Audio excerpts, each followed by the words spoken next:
हस्बनल्लाहु व निअमल वकील निअमल मौला व निअमन नसीर माशा अल्लाह ला हौला वला कुव्वता इल्ला बिल्लाहिल अलिय्यिल अज़ीम। अऊज़ु बिल्लाहि मिनश शैतानिर लाइनिर रजीम। बिस्मिल्लाहिर रहमानिर रहीम। इन्नल्लाहा व मलाइकतहु युसल्लूना अलन नबी या अय्युहल्लज़ीना आमनू सल्लु अलैहि व सल्लिमू तस्लीमा।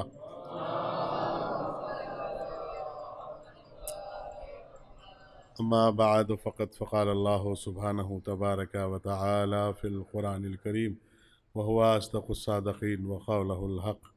बिस्मिल्लाहिर रहमानिर रहीम। या अय्यतुहन नफ्सुल मुतमइन्ना तुरजई इला रब्बिक राज़ियतम मर्ज़िय्या फ़दख़ुली फ़ी इबादी वदख़ुली जन्नती। सलावत।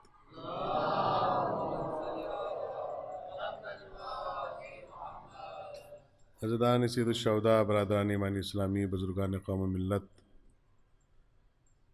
और वह अफराद जो जुस्तजू हक़ में सरगर्दा हैं और मतलाशी हक़ हैं, ये एक मरहूम के ईसाले सवाब की मजलिस है और मरहूमा अज़ादारान सैयदुश्शुहदा अलैहिमुस्सलातु वस्सलाम में से एक थी।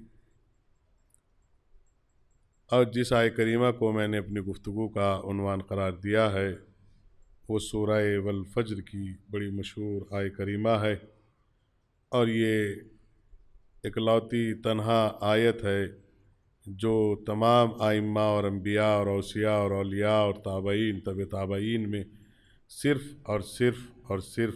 ज़ात इमाम हुसैन अलैहिस्सलातु वस्सलाम पर गम्माज़ी करती है और क़यामत तक गम्माज़ी करती रहेगी। वल फज्र में इस आयत का रखना इस बात की दलील है कि तारीख़ी अंधेरे छट चुके थे, जुल्म की वादियाँ टूट चुकी थी जब इमाम हुसैन अलैहिस्सलातु वस्सलाम ने इरादा सफ़र किया था। ये अय्याम अज़ाए इमाम हुसैन अलैहिस्सलातु वस्सलाम हैं और ये अय्याम हमारे लिए सबक भी हैं, हमारे लिए तहरीक भी हैं और हमारे लिए एक बेहतरीन शाए अमल भी हैं और हमारे लिए राह हिदायत भी हैं। शर्त यह है कि हम इन अय्याम में वो चीज़ें हासिल करें जो अभी तक हमारे पास नहीं पहुँची हैं, ये जिन पे हम बज़ाते ख़ुद अमल पैरा नहीं हैं। एक सलावात बावाज़े बुलंद। पैरों में तकलीफ़ है क्या?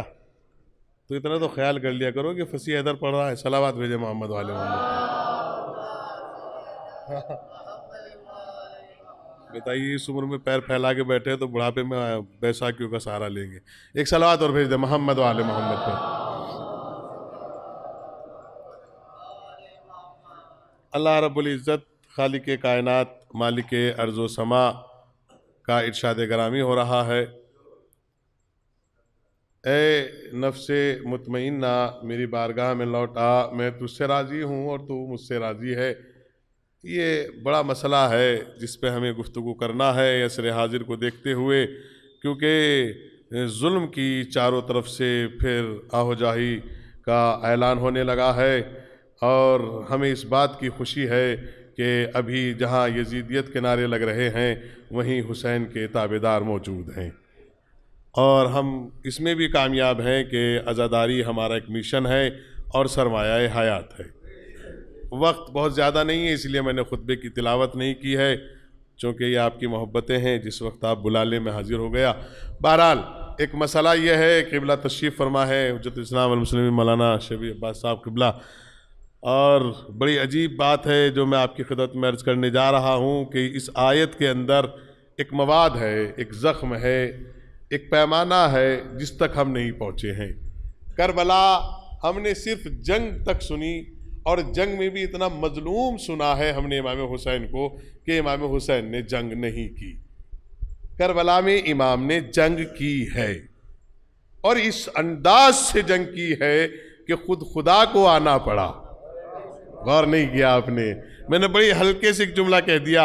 अंदाज जंग ये है कि खुद खुदा वहदहू ला शरीक कह रहा है कि आज फातह खैबर के बेटे ने नयाम से तलवार निकाल ली है, अगर ये चाहेगा तो मशरिक से मगरिब तक आदमियत का कत्ल हो जाएगा।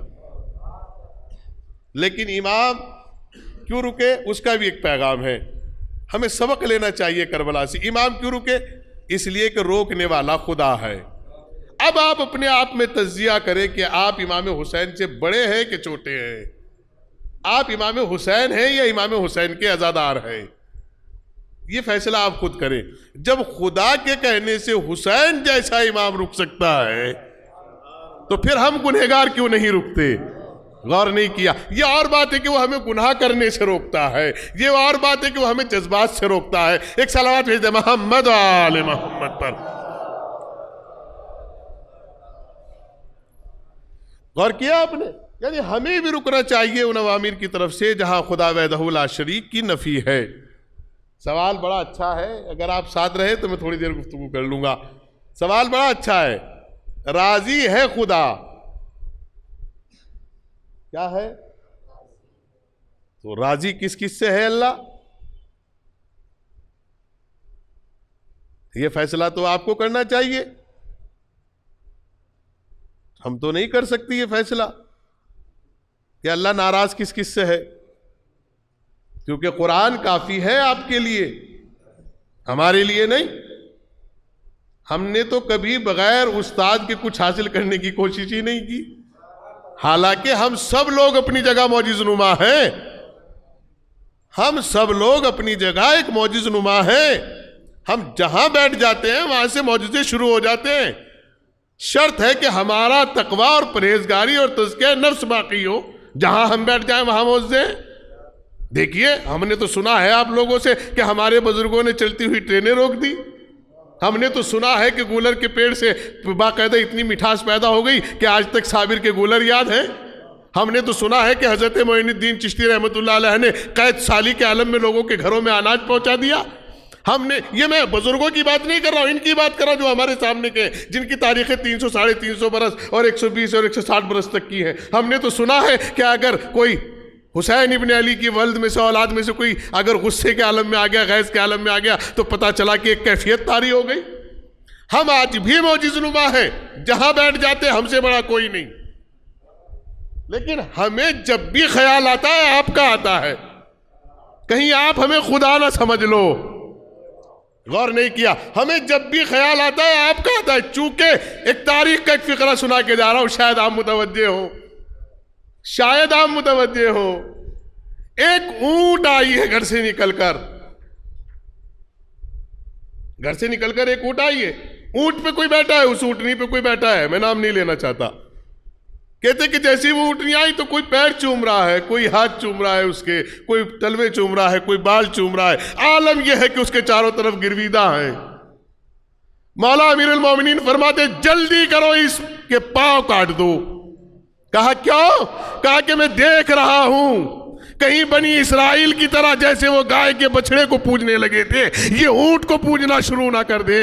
हाय अल्लाह, अब समझ में आया जुलजना से क्यों जलते हैं लोग। जिनको अम्मा की ऊंट ना मिल सकी, उन्हें हुसैन के जुलजना से नफरत है। हम सलावत भेजे मोहम्मद वाले मोहम्मद। हम अपनी जगह मौजिज़ नुमा है, जहां भी है हम अपनी जगह। हम किसी की तारीफ क्यों करें? हमारे पास तो अपना ही बजट बहुत ज्यादा है। हमें तो दो ही की तारीफ करनी है, या तो उसकी तारीफ करनी है जिसने उनको बनाया, या उनकी तारीफ करनी है जिसने बताया कि वो खुदा है। और किसी की तारीफ करोगे तो चमचे कहलाओगे, उठाए गिरे कहलाओगे, बदमयार कहलाओगे, बस जात कहलाओगे, गुलमटे कहलाओगे, पता नहीं क्या क्या कहलाओगे। उसकी तारीफ करोगे ना, उसकी तारीफ, मुत्तकी कहलाओगे, मोमिन कहलाओगे, सादिक कहलाओगे, सच्चे कहलाओगे, ईमानदार कहलाओगे, परहेजगार कहलाओगे, गैरतदार मर्द कहलाओगे। जी बात सही है, पहुंच रही है बात आप तक। मैंने एक जुमला दिया, आपकी खिदमत में अर्ज किया। हमें तो अब आज सवाल है कि सब राजी है, अल्लाह अल्लाह अल्लाह हमसे राजी है, अल्लाह हमसे राजी है। हमें किसी से कोई इश्काल नहीं है, अल्लाह सबसे राजी है। लेकिन जिनसे अल्लाह राजी है उनके पास सबूत क्या है?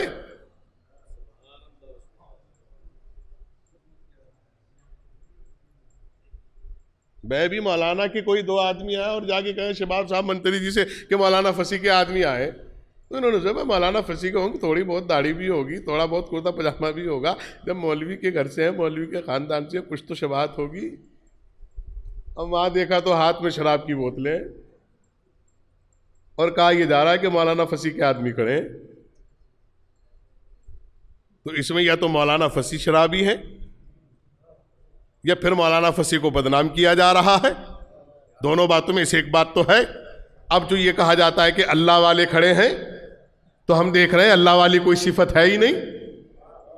अरे मुतवज्जे हैं आप? हम तो देख रहे हैं कि अल्लाह वाली कोई सिफत है ही नहीं, क्योंकि अल्लाह वाली सिफत तो यह है, अल्लाह ने कुरान में इरशाद फरमाया, सूरह हामीम सजदा में इरशाद फरमाया, इन्नल लज़ीना क़ालू रब्बुनल्लाह, जिसने मुझे अपना रब मान लिया है, ना वो डरता है, ना वो रोता है, ना वो भागता है।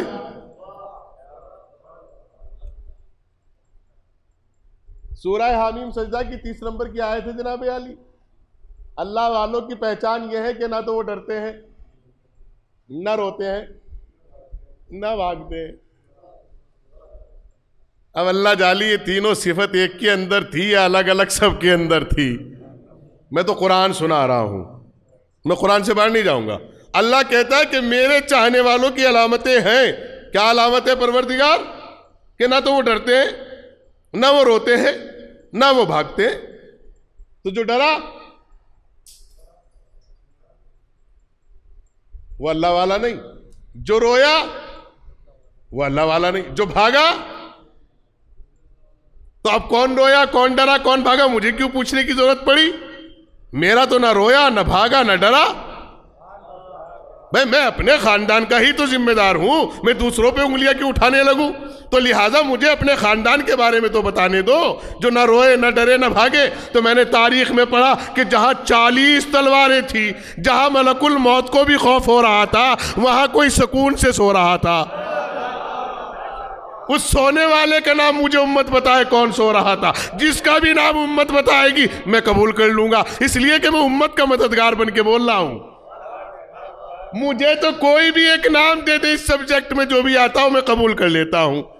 सब छोड़ के चले गए रसूल को, कोई है जो खड़ा रहा? मुझे पूछना नहीं कौन है, मुझे तो नाम बताओ कौन है, मैं मान लूंगा। अच्छा, इतने करीब बैठ के रोए कि जहां रोना ही बिदअत था। हाय अल्लाह, मियां जहां रोना ही बिदअत है वहां बैठ के रोए। अच्छा एक बात पूछूं आपसे, बेटे पैर सीधे कर लो और वहां से दीवार से हट जाओ। बच्चों को शऊर दो, थोड़ा बहुत तरबियत दो। मजलिसों का मतलब ये नहीं कि नारे लगाओ और चले जाओ। सलावत भेजे मोहम्मद वाले मोहम्मद पर।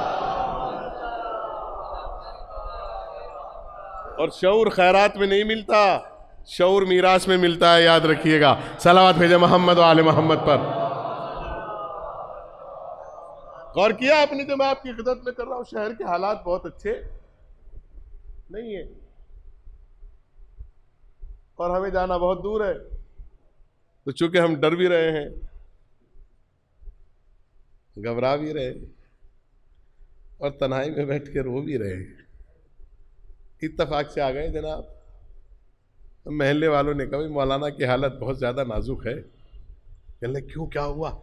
कहने कि बहुत ज़्यादा डर रहे हैं शहर के हालात को देख के, रो भी रहे हैं बेचारे और सोच रहे हैं कि कोई भागने की जगह मिल जाए ताकि यहां से दतियाने तक भाग जाए। तो कहने लगे कौन सी बात है, कोई घबराने वाली बात नहीं, कोई घबराने वाली बात नहीं है। मेरे दोस्त हैं एसएसपी साहब, मैं उनको भी कॉल करता हूं, वो खुद अपनी गाड़ी से ले जाएंगे। अब कप्तान साहब की गाड़ी आ गई और अहले महल्ला मुतमईन हो गए। अब जनाब कहते हैं बैठ जाइए एसएसपी साहब के साथ, और हम कप्तान शहर के साथ बैठे हुए हो गाड़ी में। कहां बैठे हुए हो और फिर भी रो रहे हो, तो फिर आपका रद्द अमल क्या होना चाहिए?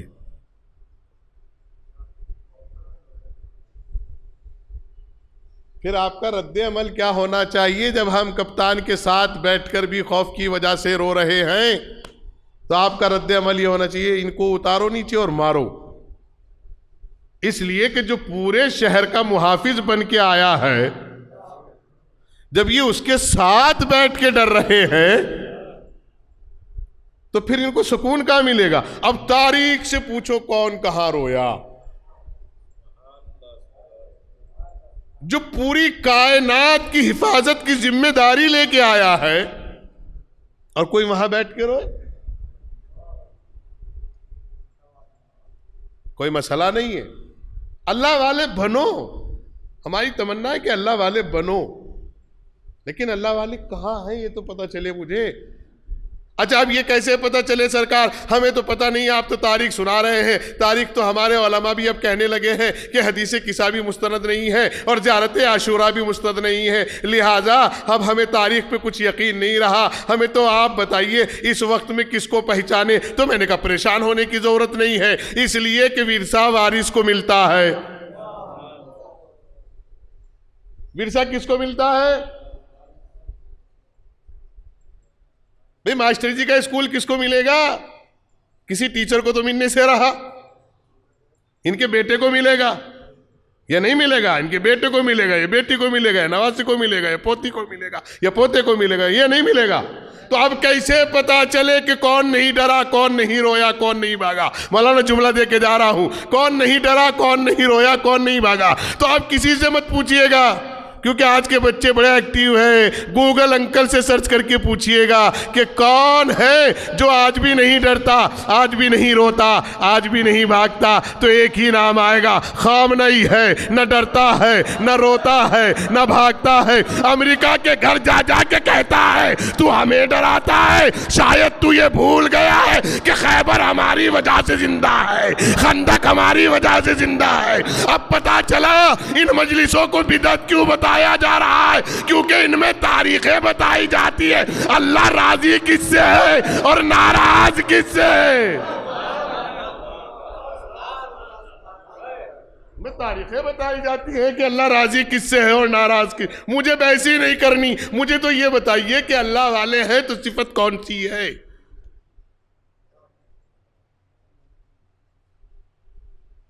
भाई अगर सिस्तानी साहब अपना नुमाइंदा भेजेंगे तो किसको भेजेंगे? छोड़िए फसी हैदर को, कम से कम मौलाना नहीं होगा तो मौलाना नुमा तो होगा।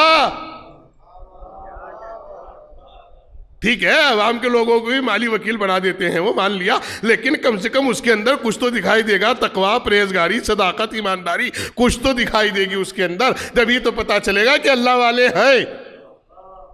अब सवाल यह है कि अल्लाह वालों का पता कैसे चले? तो फिर कुरान की एक आयत का तर्जुमा सुन लीजिएगा।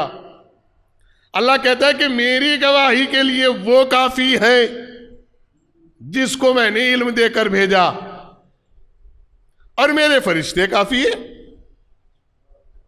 यहां रसूल को हटा दिया अल्लाह ने, यहां रसूल को नहीं लिया बीच में। जिसको मैंने इल्म देकर भेजा, उम्मत के मुताबिक बता रहा हूं, रसूल को हटा दिया इसलिए कि उम्मत कहती है कि रसूल ने तो पढ़ाई यहां आके, इकरा, पढ़। ये जबान इतनी शाइस्ता है, इसको समझने के लिए ज्यादा वक्त नहीं लगता। आप उसी को तो कहेंगे जो बच्चा पढ़ने आएगा पढ़, तो इसका मतलब ये तो पढ़ने आ रहा है या वो पढ़ने आया है, दोनों बातों में से एक बात है, लेकिन कोई मसला नहीं। अल्लाह कह रहा है कि अलामत है मेरी वहदानियत के लिए मेरे फरिश्ते काफी है, इसलिए कि कुरान में इरशाद हो रहा है बिस्मिल्लाहिर्रहमानिर्रहीम युसब्बिहु लिल्लाहि मा फिस समावाति व मा फिल अर्ज़िल मलकिल कुद्दूसिल अज़ीज़िल हकीम हुवल्लज़ी बअसा फिल उम्मिय्यीना रसूलन मिनहुम यतलू अलैहिम आयातिहि व युज़क्कीहिम व युअल्लिमुहुमुल किताब वल हिकमा व इन कानू मिन क़ब्लु लफ़ी ज़लालिम मुबीन। पूरी आयतें हैं। तुम कोई भी मेरी तस्बीह ना करो, तुम सब टल्ली होके सो जाओ, सब गालिए दो, सब सट्टा लगाओ, सब जुआ करो, सब जिना करो। क्या तुम सोचते हो कि मैं खुदा नहीं रहूंगा? मेरी वहदानियत के लिए जमीन और आसमान तस्बीह कर रहे हैं। मैंने तो रसूल को इसलिए नहीं भेजा कि आप उसके साथ झगड़ा करो, मैंने तो रसूल को इसलिए भेजा ताकि वो आपके नफ्स का तज़किया करे और आयतों की तिलावत करे। गौर कर रहे हैं आप? ये सूरह जुमा की आयत है जो मैंने तिलावत की है। तो अल्लाह को आपकी इबादत की जरूरत नहीं है। कभी आप ही सोचो कि हम नमाज पढ़ेंगे तो इबादत होगी। नमाज आपकी बॉडी की सेफ्टी है, नमाज आपकी जिस्म की तंदुरुस्ती के लिए है, नमाज आपको महफूज रखती है, अल्लाह को नहीं। नमाज पढ़ने में साहिब ज़र्फ होने की अलामत है। गौर किया आपने? अगर किसी से आपने कुछ ले रखा है तो कहते हैं कि भाई सामने डटे रहो, अगर देने को भी नहीं है तो फिर मांगेगा नहीं। लेकिन आप महल्ले में से 10 दिन को कहीं चले जाए, मियाँ वो देखा, कहने क्या हुआ, अरे वो पैसे दिए थे मिल ही नहीं रहा। अरे वो देखा, जिसको नहीं पता था उसको पता चल गया कि इसने इससे कर्जा लिया है। 10 दिन के लिए वो मजबूरी में काम करने गया था बेचारा, बता के नहीं गया, बस ये गलती कर दी। और अगर कर्ज लेने वाला सामने टटा रहे, है नहीं इसका मतलब, अगर होते तो दे देता बेचारा, कहना ही बेकार है। और अगर कहेंगे भी तो इशारा तेरे कहे, अरे मियाँ कुछ देख लेते, हाँ देख तो रहे, मैं यही नहीं हुआ आपके सामने, पूरा लॉकडाउन लग गया। समझ रहे हैं आप? तो खुदा वहदहू ला शरीक की बारगाह में अगर आपको सही से अलहम्द पढ़ना नहीं आता, तौहीद पढ़ना नहीं आता, तशहुद पढ़ना नहीं आता, आप इस नियत से मत खड़े हुआ करें कि मैं बहुत बड़ा आलिम हूँ, बल्कि इस नियत से खड़े हुआ करें कि परवरदिगार मैं तेरा आब्द हूँ, तू मेरा माबूद है, मैं तेरी बारगाह में खड़ा हुआ हूँ, कबूल करना ना करना तेरा काम है। सलावत भेजे मोहम्मद व आले मोहम्मद पर।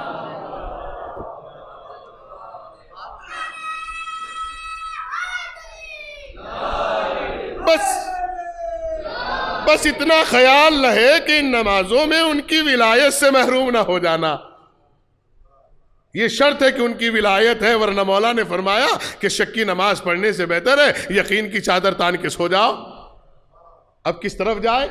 इस तरफ से ऐलान हो रहा है कि उठ जाओ, उस तरफ से ऐलान हो रहा है कि सो जाओ। देख रहे हैं आप, दो कौल आपके सामने, एक तरफ से ऐलान हो रहा है कि उठ जाओ, दूसरी तरफ से कहा जा रहा है कि सो जाओ। लेकिन शक की नमाज पढ़ने से बेहतर है। शक क्या है? किसी ने सादिक आले मोहम्मद से पूछा शक क्या है? कहा जहां हमारी विलायत नहीं होती वहां शक के सिवा कुछ होता ही नहीं। हमारी विलायत है तो फिर आपका सजदा करना भी काफी है। हमारी विलायत है तो फिर आपका वजू करना भी काफी है। हमारी विलायत है तो फिर आपका नियत करना भी काफी है। और अगर हमारी विलायत नहीं है तो आप पूरे दिन बैठे रहो और ज्यादा नमाज पढ़ने के आदी मत बनो। ये भी सुन लो, हाँ शॉर्ट, ऐसा नहीं कि पूरी रात मस्जिद में नीचे बैठ रहो, मौलाना ऊपर जागते रहे, ये कब जाए कब दरवाजा बंद करूं।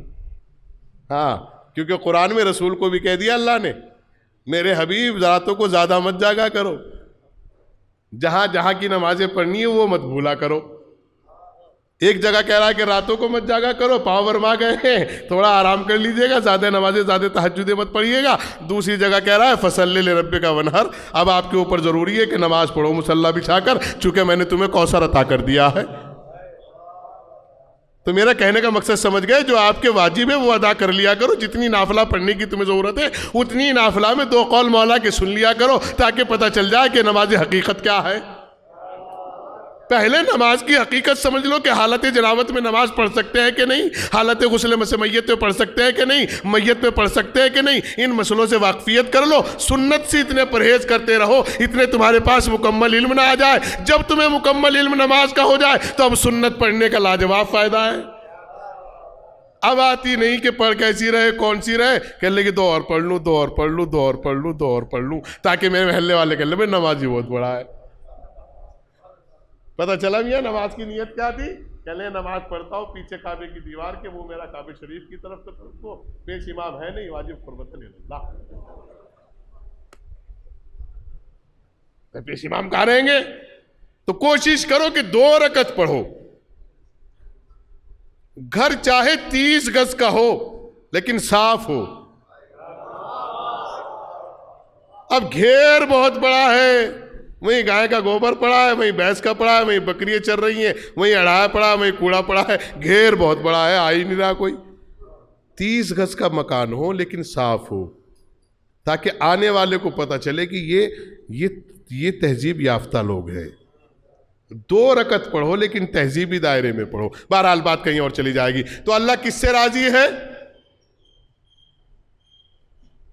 देखिए, जिनसे अल्लाह राजी है उनका मुझे मालूम है, जिनसे नाराज है उनको आप मालूम करें। अल्लाह राजी है जिनसे, उनका तो मुझे एड्रेस मालूम है, लेकिन अल्लाह जिनसे नाराज है उनको आप मालूम करें। एक सलावत भेज दे मोहम्मद वाले मोहम्मद पर।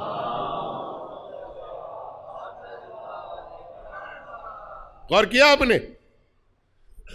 मौलाना अल्लाह सिर्फ और सिर्फ और सिर्फ 3 से राजी, सिर्फ 3 से। रिकॉर्ड हो रही है मजलिस। कितनों से राजी है अल्लाह? सिर्फ 3 से राजी है। तो नाराज कितने से होना चाहिए?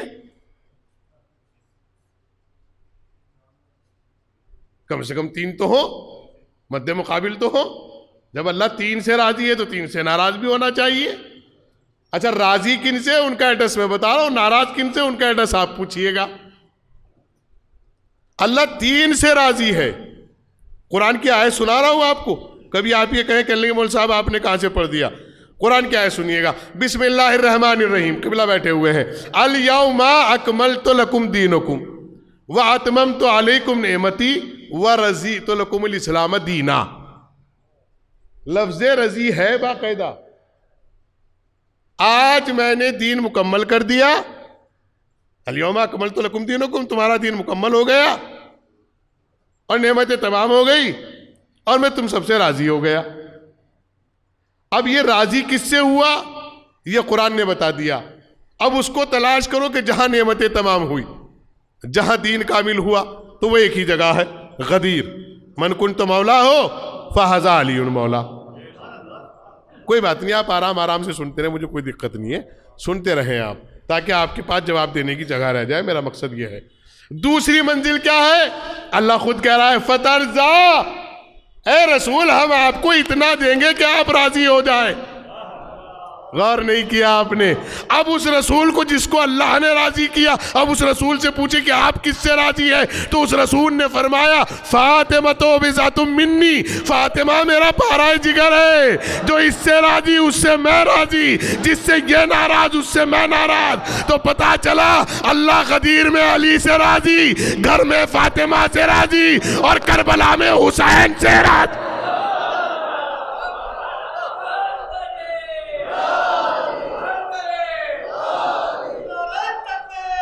अल्लाहु अकबर, या रसूल अल्लाह, अल्लाहुम्मा सल्ली अला मुहम्मद। गौर किया आपने जो मैं आपकी खिदमत में अर्ज कर रहा हूं? भाई गदीर में अल्लाह राजी हुआ बाप से, घर में अल्लाह राजी हुआ मां से, और मैदान में अल्लाह राजी हुआ बेटे से। 3 ही आयतें मैंने आपको सुनाई है, तीनों अपनी जगह मुस्तनद है, जाके पढ़ लीजिएगा। और 30 पारों की आयत है, 40वें की है भी नहीं, क्योंकि 10 पारे तो हम इतनी जल्दी से खोलने वाले हैं भी नहीं। जब तक हमारा असली पढ़ने वाला ना आ जाए तो हम 10 क्यों खोलने लगे हैं। हम इनकार नहीं करना है। अल्लाह का शुक्र है हम कुरान में भी 10 पारे ज्यादा लिए हुए हैं, हम इमामों में भी 12 लिए हुए हैं, हम सहाबा में भी 465 लिए हुए हैं। हमारे पास सहाबा भी वो है कि तुम पूरी दुनिया के और पूरी उम्मत के सहाबी वो हैं कि जो जन्नत के मुश्ताक हैं, लेकिन जिनको हमने सहाबी माना है उनकी जन्नत मुश्ताक है कि कब आएगा अब अज़र, कब आएंगे सलमान। हम उनको मानते हैं, मानना चाहिए, वाजिब है। अल्लाह किससे राजी है? गदीर से राजी है। अल्लाह किससे राजी है? सैयदा से राजी है। अल्लाह किससे राजी है? हुसैन इब्ने अली से राजी है। और मेरा चैलेंज है पूरी उम्मत के लिए, या अय्यतुहन नफ्सुल मुतमइन्ना, कोई एक फर्द लाओ पूरी तारीख आदमियत और इंसानियत में जो इस इमाम के अलावा आता हो। देखिए, आप घर घर जाके कह रहे हैं कि अल्लाह वाले खड़े हैं,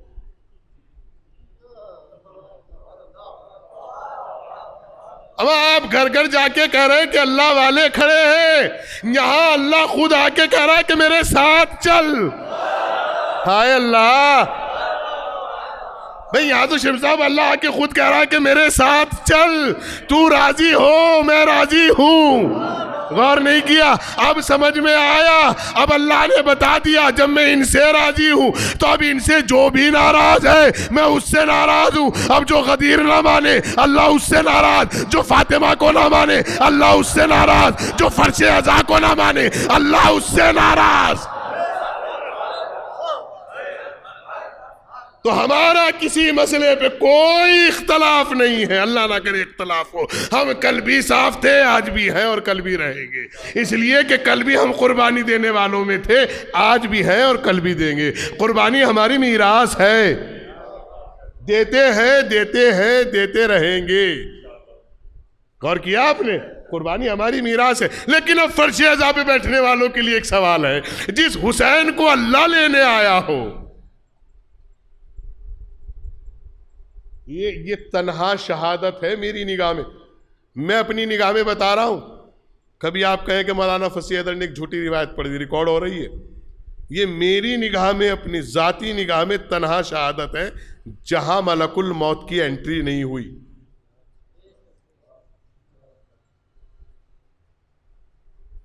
जहां मलकुल मौत की हिम्मत ही नहीं थी जो आ जाती करबला में। मलकुत मौत की एंट्री नहीं है शहादत इमाम हुसैन पे, इससे पहले भी आई है बाकायदा। बाबा मन हुआ, कौन है जो दरवाजा खटखटा रहा है? कहा बेटा इसको इजाजत की जरूरत नहीं है। तो फिर कहा फातिमा ये तेरे हिजाब की हैबत का असर है जो वो इजाजत ले रहा है। सैयदा ये तेरे हिजाब की हैबत का असर है, वो देख रहा है। जनाब सैयदा के दो मकाम है जहां फरिश्ते खटखटा के आए हैं, एक हदीस किसा और एक अब्बा की वफात। बहुत आसानी लफ्जों में कह रहा हूं, दो ही वाक़े हैं जहां फरिश्तों को हिम्मत नहीं है कि अंदर आ जाए।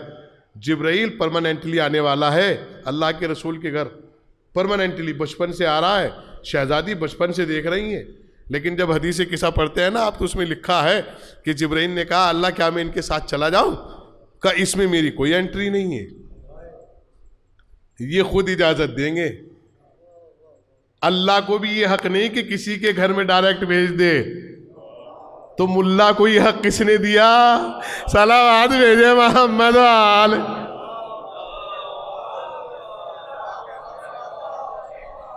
जी। और दूसरा मकाम यह है कि जहां मलकुल मौत आके दकुल बाब कर रहा है, यहां मलकुल मौत इसलिए नहीं है कि खुद खुदा कह रहा है नफ्से मुतमइन्ना मेरी बारगाह में पलटा, मैं तुझसे राजी हूं, तू मुझसे राजी है। तो तीन मकाम पर अल्लाह राजी है। अब फर्श अज़ा पे बैठने वालों से मेरा सवाल है, क्या आप तीनों में से किसके साथ हैं? अब ये थोड़ा सख्त मरहला है। अब आप लोगों से मेरा सवाल है कि आप फर्श अज़ा पे बैठने वाले अज़ादार तीनों में से किसके साथ हैं? क्योंकि करबला में भी तीन तस्वीरें हैं। एक तस्वीर का नाम है हुसैन इब्ने अली, अब देखता हूं आप कितने मुतवज्जे हैं। एक तस्वीर का नाम है यजीद बिन माविया बिन अबू सुफियान, और इन दो तस्वीरों के दरमियान एक तस्वीर का नाम है उमर बिन साद। अब ये फैसला आप कीजिएगा मजलिस के बाद कि आप किसके साथ हैं तीनों में से। हुसैन इब्ने अली का मकसद हयात था कि जुल्म के खिलाफ खड़े रहना, और मेरा आका इतना खड़ा हुआ कि पूरे घर को कुर्बान करने के बाद, जुमला दे के जा रहा हूं, इतना खड़ा रहा, इतना मुस्तहकम रहा, इतनी कुरान की आयत को निभाता रहा कि जहां लोग सब्र नहीं कर पाते वहां हुसैन शुक्र अदा कर रहे हैं। ये जुल्म की इंतहा तक जा रहे हैं। कनाई जान दे सकता हूं, जुल्म बर्दाश्त नहीं करूंगा, जान दे सकता हूं जुल्म जबकि यजीद की तरफ से कोई मारने की प्लानिंग नहीं थी। वो तो ये कहता था कि बंद कमरे में बैठ के बैत कर लो। इब्ने जाद का कहना था बंद कमरे में बैठ के बैत कर लो, शोर मचा के मत करो।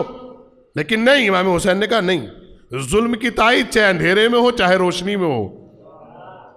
अब जो कुछ लोग सामने तो आते नहीं, पीछे जाके कहते मैं मार दिए, मैं तेरे साथ हूं। सामने नहीं आते ना, सामने आते ही नहीं, पीछे से जाके उंगली करते, डर क्यों रहे मौलाना, हम तुम्हारे साथ है, कैसी बात कर रहे हैं हम तुम्हारे साथ है, डरो मत, पूरा महल्ला तुम्हारे साथ है। मैंने कहा मुझे पता है कितना साथ है, मैंने अपने से पहले इमाम हसन को देख रखा है, तारीख में इमाम हसन है। सारे बैठने वाले साहबा ने कहा हसन हम आपके साथ हैं। कहा वो वक्त भी दूर नहीं जब तुम ही चटाई खींचोगे। गौर किया?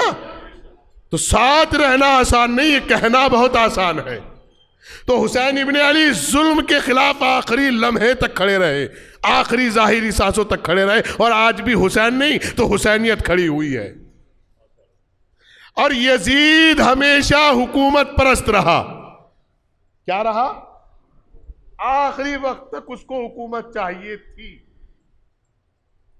ठीक, ये दो किरदार मैंने आपको सुना दिए। तीसरा किरदार है उमर बिन साद का। उमर बिन साद ये चाहता था कि हुसैन के कबीले में भी मेरी इज्जत बनी रहे और यजीद मुझे हुकूमत का वो टुकड़ा दे दे जिसका मुझसे वादा किया है। अब बताइए इनमें से आप किसके साथ हैं? ये फैसला आप मजलिस के बाद जब दोपहर का खाना खा के रात को सोओगे तो थोड़ा सा नफ्स के साथ गुफ्तगू करना और मालूम करना कि मेरे नफ्स तू कहां है। अगर हुसैन इब्ने अली के साथ है तो फिर हर लम्हा, हर गोशा, हर जगह जुल्म के खिलाफ खड़े हुए दिखाई दो, जुल्म के खिलाफ। फिर जात, बिरादरी, समुदाय, मुल्क ना देखो, ये देखो जुल्म हो किसके खिलाफ रहा है।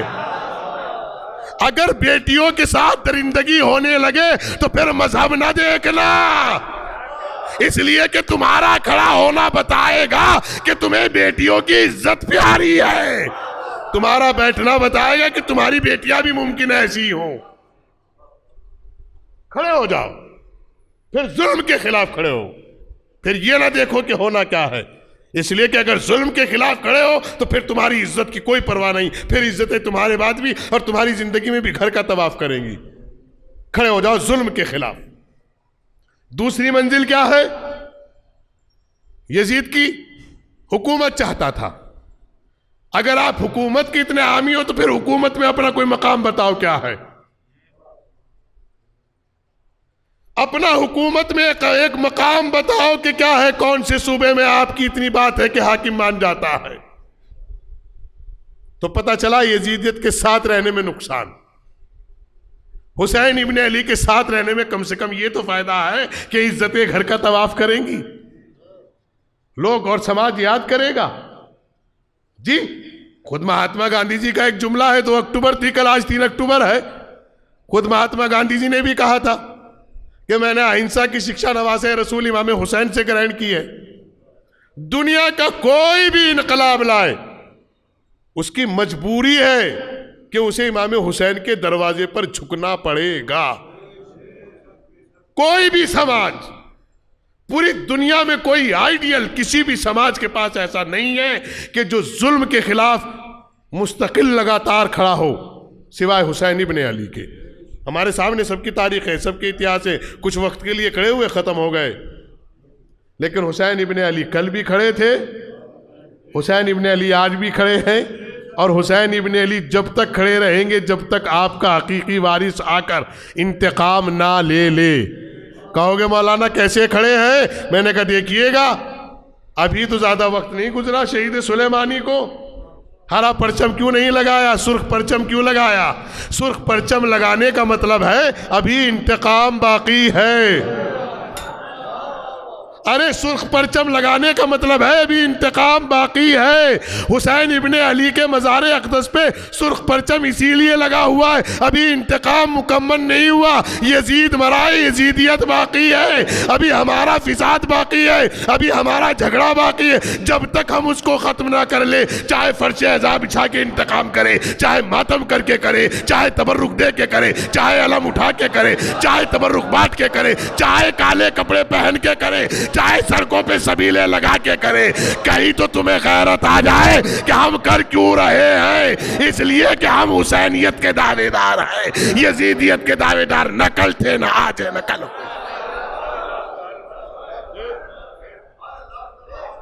पहुंच रही है आप तक? वक्त हो गया, और मेरी गलती नहीं है वक्त में, इनकी गलती है। मैंने इनसे कहा था कि 10:30 बजे तक मिंबर दे देना, उन्होंने कहा मौलाना हम वही हैं जो चाहते हैं वो करते हैं। एक सलावत भेजे मोहम्मद वाले मोहम्मद पर। मौजिज़ नुमा है ये लोग, मौजिज़ नुमा है ये लोग। फिर बात रह गई जो मैं आपकी खिदमत आलिया में अर्ज करने जा रहा हूं, ये दूसरा मसलक है जिसको यजीदियत कहते हैं। ये पहला मसलक है जिसको हुसैनियत कहते हैं। अब इन दोनों के बीच में एक तीसरा मसलक है जिसको उमर बिन साद कहते हैं। ये दोनों जगह क्या चाहता था? खैर खाही, मैं सुरखरू रहूं। अब आप देखो कि आप किसके साथ हैं। कहीं ऐसा तो नहीं है? नहीं है, वही तो देख रहा हूं।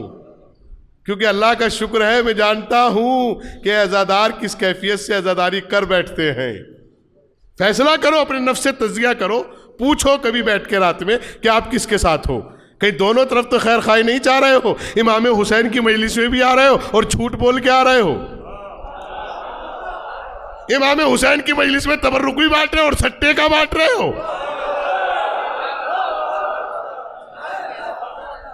मौला अब्बास का अलम भी उठा रहे हो और भाई का हक मार के उठा रहे हो। किसके साथ हो? फैसला करो। अगर तुम हलाल रिस्क से एक छोटी सी फर्शी अज़ा बिछा रहे हो तो मेरा दावा और यकीन है सैयदा किसी के आए ना आए उसके दरवाजे पर जरूर आएगी।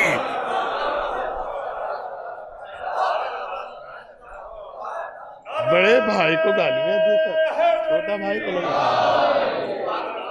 है, बड़े भाई को गाली देकर छोटा भाई अलम उठा रहा है, तो ये अज़ादारों की अलामत नहीं है। बड़ा भाई छोटे भाई का हक मार रहा है तो ये भी बड़े होने की अलामत नहीं है। आज़ादारी के लिए पैनल शर्त है, आज़ादारी के लिए शर्त है कि हर एतबार से आप सही हो। इसलिए कि इमाम हुसैन के साथ जब करबला के लिए 28 रजब को चले थे तो 580 अफराद थे। करबला पहुंचते पहुंचते 187 रह गए थे, क्योंकि इमाम हुसैन हर एक को देखते आ रहे थे। किसी ने कहा मौला मेरी खजूरें सूख जाएंगी, कहा वापिस जाइए। किसी ने कहा मेरे बच्चे की शादी की तारीख रखी जाएगी, कहा वापिस जाइए। किसी ने कहा मौला मेरी जमीन खट जाएगी, कहा वापिस जाइए। जब तुम्हें मेरे साथ चलने से पहले मेरी जात पे यकीन नहीं है तो तुम खुदा तक कैसे पहुंचोगे? और जिनको हुसैन पर यकीन था उन्हें हुसैन इब्ने अली ने चराग बुझा के कहा जाओ, चले जाओ। दौलत की, इज्जत की, सरवत की, खानदान की, नस्ल की जमानत का जिम्मेदार मैं हूं। जन्नत मैं दूंगा, जज़ा मैं दूंगा, रिस्क मैं दूंगा, जफात मैं कराऊंगा, नस्ल की जमानत मैं लूंगा। लेकिन 72 के 72 ने एक ही जुमला कहा। क्या कहा? कि जिसने आपको पा लिया उसने क्या खोया, जिसने आपको खो दिया उसने क्या पाया। अब जो मौला हुसैन की मजलिस के बाद भी सट्टे लगा रहा हो तो फिर वो हुसैन का आज़ादार नहीं हो सकता। शराबियों की तारीफ, शराबियों की तारीफ, दलाली, इसका मतलब यह है कि आपको जाते हुसैन इब्ने अली पे भी यकीन नहीं है। अगर हुसैन इब्ने अली की यकीन जात पर यकीन हो जाए तो फिर कोई आए ना आए हुसैन की मां मदद करने आती है। क्या कहा 72 के 72 ने? मन जहदा वजदा, जिसने मेहनत की उसने पा लिया। और या हुसैन जिसने आपको पा लिया नाफकदा, उसने क्या खोया? कुछ नहीं खोया।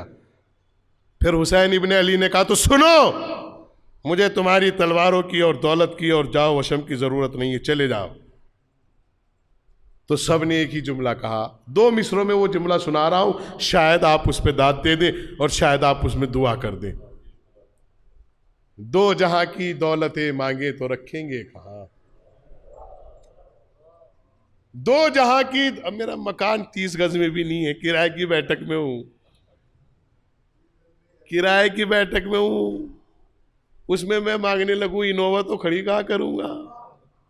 2 जहां की नेमतें मांगे तो रखेंगे कहां। अपना खाली हाथ रख दो मेरे खाली हाथ पर, अपना खाली हाथ रख दो मेरे खाली हाथ पर। फिर जो हुसैन इब्ने अली के ऊपर हाथ पर हाथ रखा गया वो तारीख में इतना बुलंद हाथ है कि सबके हाथ नीचे हो जाते हैं, लेकिन करबला का हाथ आज भी ऊपर होता है। गौर फरमाया आपने? फैसला करो, सोते वक्त फैसला करो आप किसके साथ हो। 3 तस्वीरें मैंने आपको करबला के हवाले से दिखाई। आप किसके साथ हैं? इमाम हुसैन को भीड़ की ज़रूरत नहीं है, कसरत की ज़रूरत नहीं है, तादाद की ज़रूरत नहीं है, एक काफ़ी हो। और उसकी मिसाल दे के चलो, जिसको हुसैन की ज़ात पर यकीन है वो कितना मजबूत है।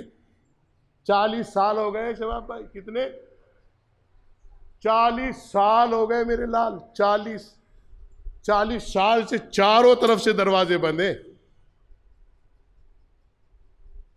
40 साल से चारों तरफ से दरवाजे बंद हैं और बड़े बड़े ताले लगे हुए हैं, लेकिन मांगने वाला दरवाजे तक आ नहीं पाता, उससे पहले उसकी हाजत पूरी हो जाती है। मौलाना किसी इमाम की बात कर रहे हो? ना।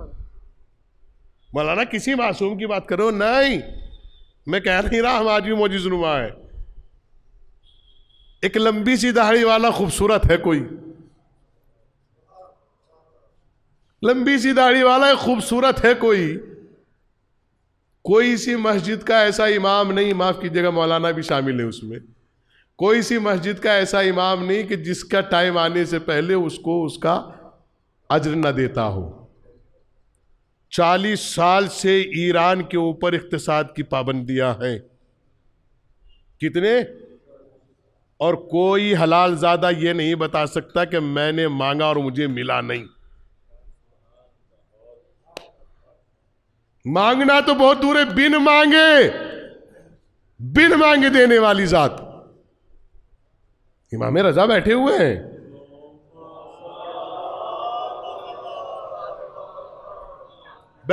मेरा 8वां इमाम, बहन बैठी हुई है।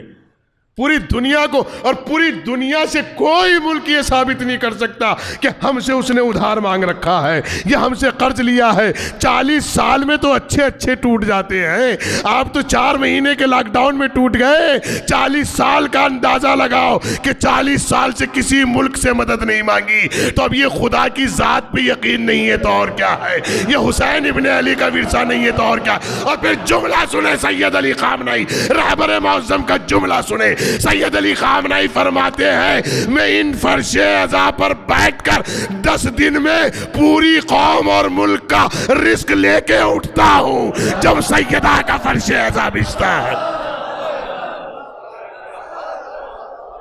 पूरी कौम का, तुम अपने घर का तबर्रुक भी नहीं ले जाते, मैं क्यों ले जाऊं, उसी को दियो,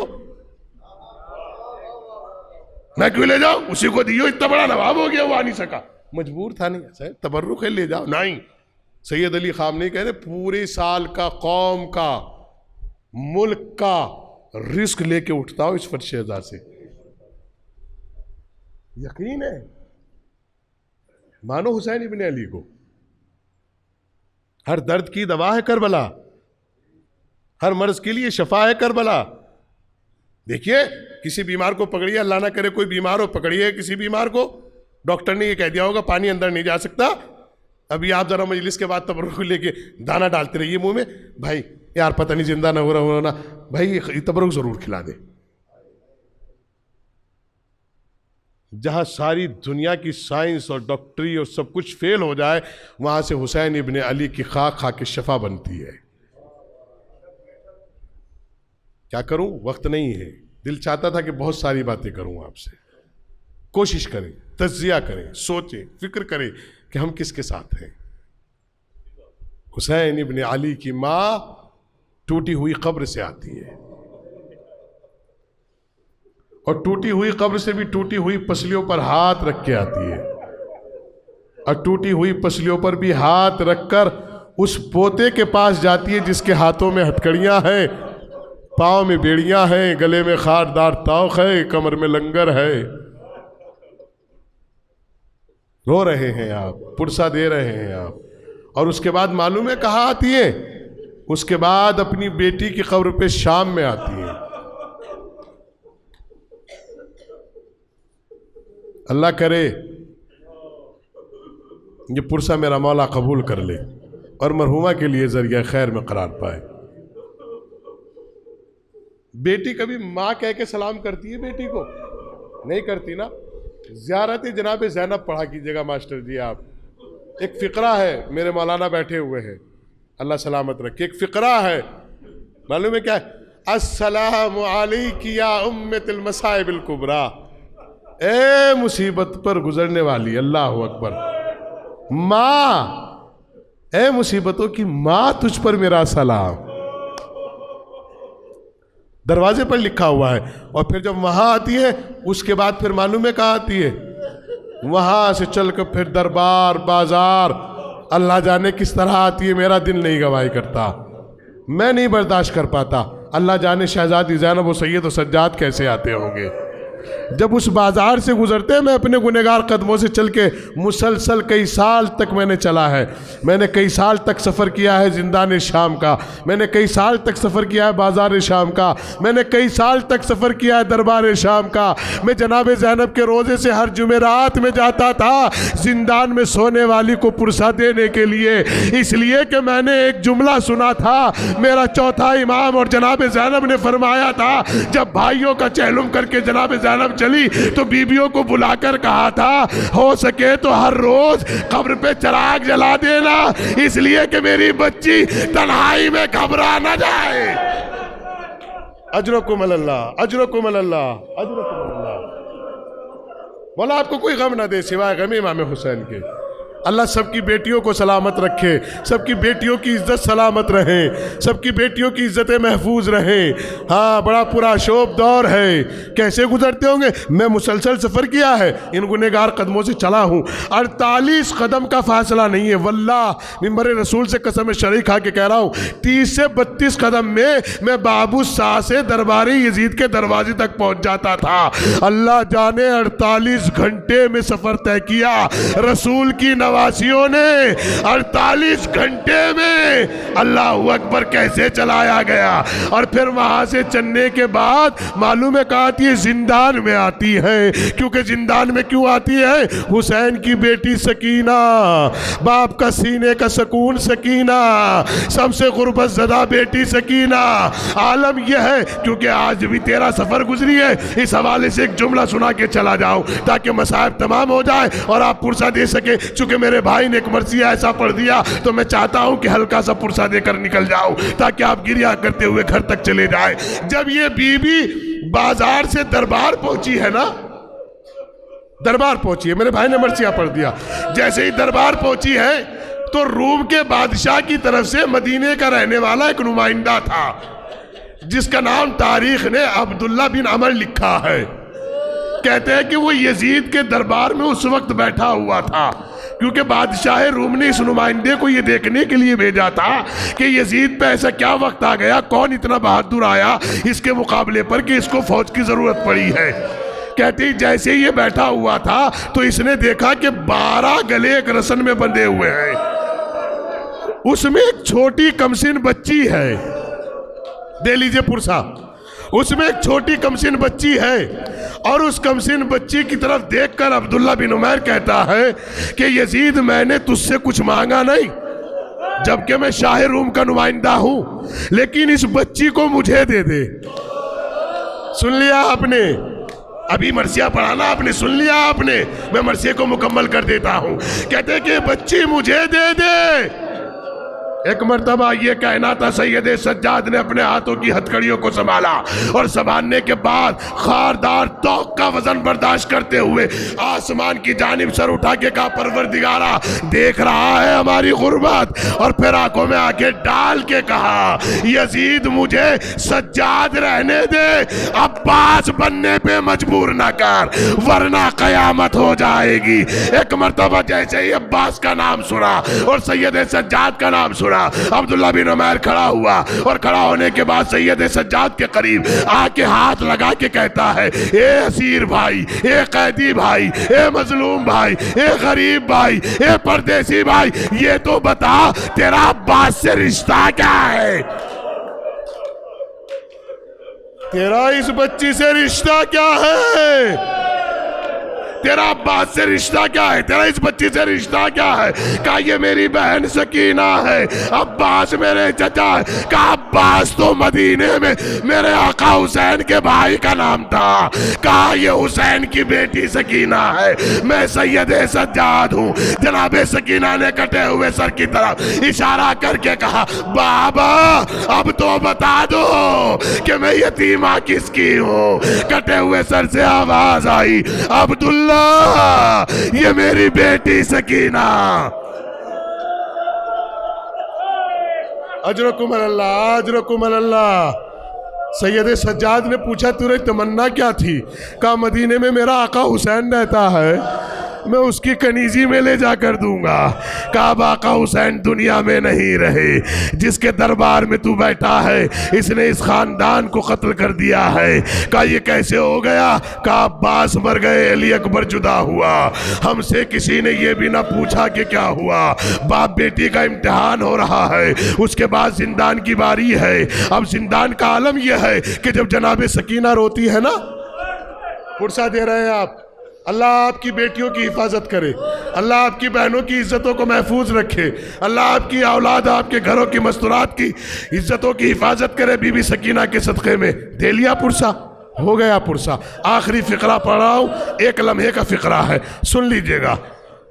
जब बीबी सकीना अपने बाप के लिए रोती थी ना, तो दरबार में यजीद ने दरोगा जिंदान को बुलाया और बुलाने के बाद पूछा ये कौन बच्ची है? जब ये रोती है ना, पूरे दरबार में कोई सो नहीं पाता। यजीद ने जिंदान के दरोगा को हुक्म दिया कि इस बच्ची को जिंदान के आखिरी हिस्से में ले जाकर रख दो। जिंदान में कितने हिस्से मालूम है आपको? 7 हिस्से हैं, हर हिस्सा अलग कैफियत का है। पहला हिस्सा है अंधेरा है, दूसरा हिस्सा है गर्म है, तीसरा हिस्सा है तपिश है, चौथा हिस्सा है आग के शोलों की तरह भड़कता है, पांचवा हिस्सा है प्यास की शिद्दत बढ़ जाती है, छठा हिस्सा है इंसान बौखला जाता है, सातवां हिस्सा खुदा से मौत मांगता है, उसमें रहना नहीं मांगता। मैंने पहले जिंदान के पहले हिस्से की ज़ियारत की है, मैं आपको बता दूं मैंने ज़ियारत की है, मैंने पहले हिस्से की ज़ियारत की है। अल्लाह गवाह है मैं 12 कदम नहीं चल पाया हूँ। जिंदान की कैफियत यह है कि मैं ज्यादा बड़ा कद का नहीं हूँ, मुझ जैसा छोटे कद का इंसान भी खड़ा होके नहीं चल सका, कमर झुका के चल रहा हूँ। जैसे ही दरोगा जिंदान ने आकर सैयद सज्जाद से फरमाया ये जो बच्ची हुसैन कह के रोती है, हुक्म आया है इसे आखिरी जिंदान में डाल दो, मातम बपा हो गया है। एक मर्तबा सैयद सज्जाद ने फूफी ज़ैनब से कहा, फूफी अम्मा सकीना रोती है, दरोगा जिंदान का हुक्म आया है। एक मर्तबा जनाब सकीना कहती है भैया मैं जिंदान में नहीं रह सकती। पहला जिंदान सुना रहा हूं, पहले जिंदान के मुश्किल से 8 से 10 कदम सुना रहा हूं आपको, वो भी अपने सुना रहा हूं, इमाम के नहीं। तारीख बताती है। अच्छा मेरा आपसे भी एक सवाल है, तसव्वुर शर्त है, मेरा आपसे भी एक सवाल है, ईमानदारी से बताइएगा। जिसके हाथों में हथकड़ी हो, पाँव में बेड़िया हो, गले में खारदार तौक हो, कमर में लंगर हो, वो अपनी बहन को कैसे उठाएगा? तसव्वुर कर लिया आपने, मातम नहीं किया, तसव्वुर कर लिया आपने, वो अपनी बहन को कैसे उठाएगा? फूफी ज़ैनब ने सकीना को उठाया, सैयद सज्जाद के तौक में हाथ डाले, अरे बहन सीने से चिपट गई, खारदार तौक में हाथ लटके हुए थे। जैसे ही जिंदान में कदम रखा मेरा इमाम झुका, झुकने के बाद जैसे ही कुछ कदम चला, जनाबे सकीना फरमाती है भैया जिंदान बहुत अंधेरा है, ए भैया तेरी गुर्बत की कसम खा के कहती हूँ मैं रोऊंगी नहीं, मैं रोऊंगी नहीं, ए भैया मुझे वापस ले चल, बहुत अंधेरा है। अजरकुम अल्लाह, अजरकुम अल्लाह। खत्म हो चुकी है मजलिस, आखिरी फिक्रा पढ़ रहा हूँ। तारीख बताती है, तारीख बताती है कि जनाब सकीना के लिए जिंदा ने शाम के दरोगा से इमाम सैयद सज्जाद ने फरमाया भाई अब मेरी बहन मेरी गुर्बत की कसम खा चुकी है, अब रोएगी नहीं, अगर तेरी इजाज़त हो तो बाहर ले आओ। दरोगा जिंदान को रहम आया, कहा ठीक है मौला आप बाहर ले आइएगा। रात का सन्नाटा है, जनाब सकीना सैयद सज्जाद सज्जाद के कदमों पे बैठ गई और बैठने के बाद कहती है भैया सो जाओ, मैं आपकी गुर्बत की कसम खा चुकी हूँ, मैं रोऊंगी नहीं। फूफी अम्मा सो जाओ, अम्मा रबाब सो जाओ, अम्मा फरवा सो जाओ, बहन कुबरा सो जाओ, सबको सुला रही है। जब सब सो गए ना, ये बच्ची रात की तन्हाई में उठी। उठने के बाद जिंदान के पत्थर से सीना लगाया और सीना लगा के कहा परवरदिगार तुझे तो मालूम है कि मैं बाप को बगैर रोए सो नहीं सकती, मैं बाप के बगैर सो नहीं सकती, या तो मेरे बाबा को भेज दे या मुझे बाबा के पास भेज दे। क्या देखा, किसी असना में देखा कि बाबा कह रहे हैं बेटा अब तुम हमारे पास आ जाओगी। एक मर्तबा आई, आने के बाद सैयद सज्जाद के पाँव पर हाथ रखा। ए भैया सैयद सज्जाद अब सकीना रोएगी नहीं, लेकिन एक बात सुनो। कहा बहन बता, का मेरी एक वसीयत है। का बहन ऐसी वसीयत करना जिसे तेरा भाई पूरी कर सके। तेरा भाई कैदी है, असीर है, गरीब है, जिंदान में है। एक मर्तबा जनाबे सकीना ने फरमाया भैया मेरे लिए कफन न मांगना, मुझे इसी कुर्ते में दफन कर देना। भैया मुझे ऐसी जगह दफन करना जहां मिट्टी में नमी हो, इसलिए कि मेरी हड्डियों में प्यास उतर चुकी है। तारीख बताती है कि यह कहने के बाद सकीना की रूह परवास कर गई। गस्साला गुस्ल देने के लिए आई, चीख मारी, वही चीख है जो दादी को गुस्ल देते हुए दादा ने मारी थी, वही आज पोती का आलम है। गस्साला कहती है बीबियो, ए कैदन बीबियो, ए असीरन बीबियो, ए गुर्बत ज़दा बीबियो, ये तो बता दो इस बच्ची को बीमारी क्या थी। कहा क्यों? का पानी डालती हूँ जिसमें से काल साथ आती है। एक मर्तबा जनाबे ज़ैनब ने सरो सीना पीटा और ये 4 साल की बच्ची शाम गरीबा से लेकर दरबार, बाजार, जिंदान तक तमाचे खाती हुई आई, ताजियाने खाती हुई आई। जनाजा तैयार हुआ, सैयद सज्जाद के हाथों पे रखा गया। अल्लाह जाने मेरा गरीब इमाम कैसे उठा कर ले गया। जैसे ही कब्र के करीब गया आवाज आई, लाओ सकीना को मुझे दे दो, मैं सकीना का चचा। सयालमुल्लज़ीन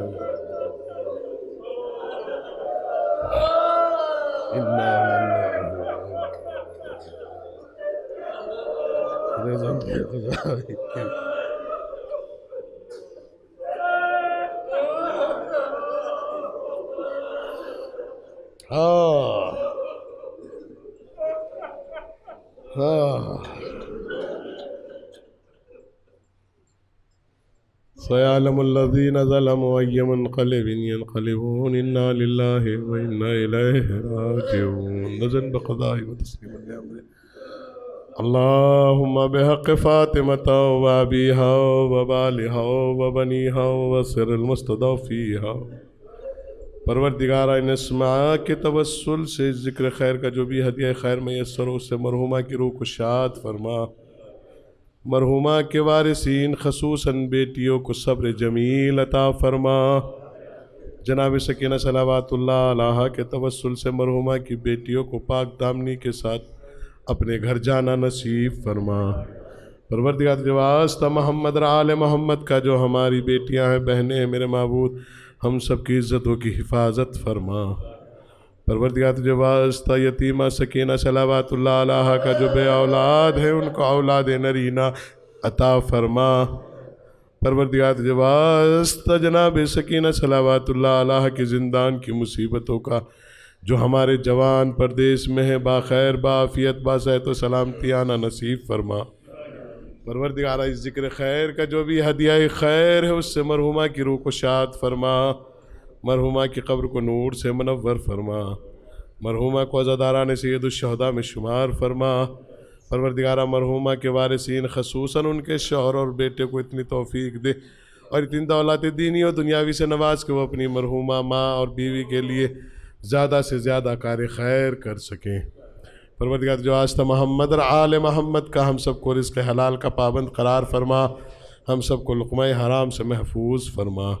परवरदिगारा हमें ऐसा आज़ादार बना दे जैसा करबला को ज़रूरत है। मेरे महबूब तुझे वास्ता मोहम्मद और आले मोहम्मद का हमें हुसैन इब्न अली की ज़िंदगी और सीरत पर अमल पैरा होने की तौफ़ीक़ अता फ़रमा। परवरदिगारा जो परेशान हाल हैं उनकी परेशानियों को दूर फरमा, जो किसी मकसद और किसी गर्ज़ की वजह से किसी की खिदमत खल्क़ में लगे हो मेरे माबूद उनकी इबादतों को कबूल फरमा। इन हालात में जिसने जिसकी मदद की है, जान के ज़रिए, माल के ज़रिए, पैसे के ज़रिए, ज़बान के ज़रिए, मेरे माबूद उन सब की तौफ़ीक़ात में इजाफ़ा फरमा। परवरदिगार जो आस्ता मोहम्मद आल मोहम्मद का हमारे सरों पर उलमाए हक़्क़ा, बुज़ुर्गान कौम और हमारे वालिदैन का साया ता देर बरक़रार फरमा। हमें इनकी इज़्ज़त और ख़िदमत करने की तौफ़ीक़ अता फ़रमा। जो बीमार बेहक़ फ़ातिमा व अबीहा व बालिहा व बनीहा, उन सबको सेहत कामिला शिफ़ाए आजिला अता फ़रमा। ख़ुसूसन हमारे हसीन जान सटी साहब इस वक्त ज़ेर इलाज हैं, हॉस्पिटलाइज हैं। परवरदिगार मद्दाह अहले बैत हैं, शहज़ादी बतूल के सदक़े में सेहत कामिला व आजिला अता फ़रमा। हमारे अब्बास इमाम साहब को अल्लाह सेहत कामिला और शिफ़ा आजिला अता फ़रमा। परवरदिगार जो वास्ता मोहम्मद और आले मोहम्मद का, तुझे वास्ता शिकस्त पहलू ज़हरा का जन्नतुल बक़ी की तामीर की तौफ़ीक़ अता फ़रमा। मेरे माबूद तुझे वास्ता हुसैन इब्न अली का हमें अज़ादार के साथ बेहतरीन नमाजी करार फरमा। मेरे माबूद हमें कार खैर का पाबंद करार फरमा। रोज़ा मासूमीन की ज़ियारत नसीब फरमा। जन्नतुल बक़ी की तामीर की तौफ़ीक़ अता फ़रमा। इंसान और इंसानियत परस्त को मुत्तहिद होने की तौफ़ीक़ अता फ़रमा। इनमें आपस में इत्तेहाद को कायम व दायम फरमा। हक़ीक़ी वारिस अज़ा हज़रत हुज्जत इमाम ज़मा का ज़हूर फरमा, उनके अवान अंसार में शुमार फरमा। रब्बना तक़ब्बल मिन्ना इन्नका अंतस समीउल अलीम। एक मरतबा सूरह अल-हम्द और 3 मरतबा सूरह तौहीद की तिलावत वक्त मरहुमा की रूह को इरसाल फरमा दे।